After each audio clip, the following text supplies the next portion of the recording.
Man, I wasn't going to speak on this, but you know what? I'm going to go ahead and speak on this. Recently, Justin Timberlake talked about, things he's done in the past and how he should, how he apologizes to both Britney Spears and Janet Jackson, for things he did. Of course, Janet, we know the most infamous thing, which was the Super Bowl back in 2004, which pretty much derailed her career. But there's more behind that story. But you can look that up for yourself, or I may talk about it in another video. In fact, I have talked about it in another video. Look up my Janet Jackson video where I talk about Les Moonves and what he did in the aftermath of that. And of course, we know about Britney Spears, about the rumors, especially with Justin, about cheating and everything. And he's going to issue this apology at a time when Britney Spears is basically fighting a lawsuit against her own father, and looks like she's winning that lawsuit, and where Janet has pretty much moved on into motherhood. Her career has gotten back on track for the most part. She ain't what she was, but she's better than what she had been the last few years, since 2004. But to Justin Timberlake's apology, I know the Christian man that I was brought up with would say, you gotta forgive. This is what Irvin Griffin the man says.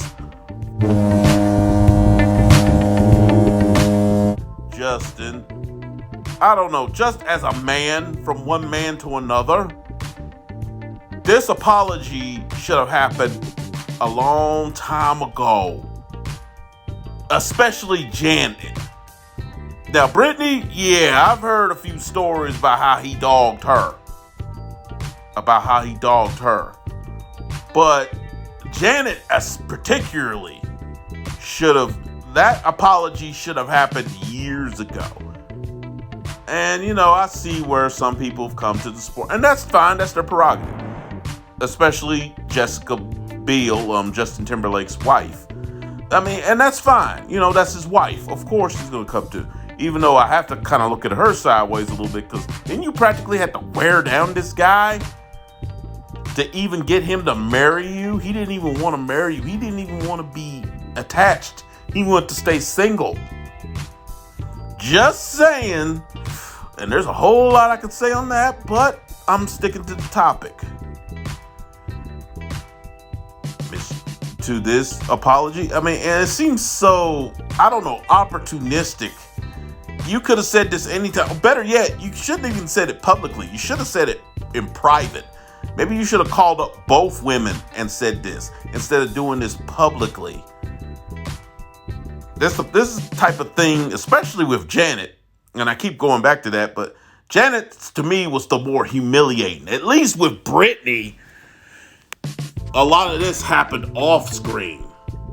A lot of this happened off screen, and there was reports. Janet, this happened on national television. So her in particular, she should have gotten an apology from Justin a long time ago. You can tell by my tone what I think of it. I think it's a little bit phony. Because, everybody, the two women that moved on with their lives. And you're dredging this up now. And ironically, you do it around Super Bowl time. Because let's be honest, the last few years, nobody's given a crap about Justin Timberlake. I think the last decent hit he had was that song for the Trolls, the movie, which I must admit was a catchy tune. I even play it sometimes to work out to. I'll admit it's a nice tune. But, yeah, I don't know. This feels so fake. And like I said earlier, F you, Justin, man. You should have did this. You should have manned up and did this years ago. I know, say, well, he was a kid. He was 24, 20. Nah. Once you're 25 and older, you are I'll go ahead and say it. You are a man at that point. This should have happened years ago, and that's my take on it. Anyway, I'm out.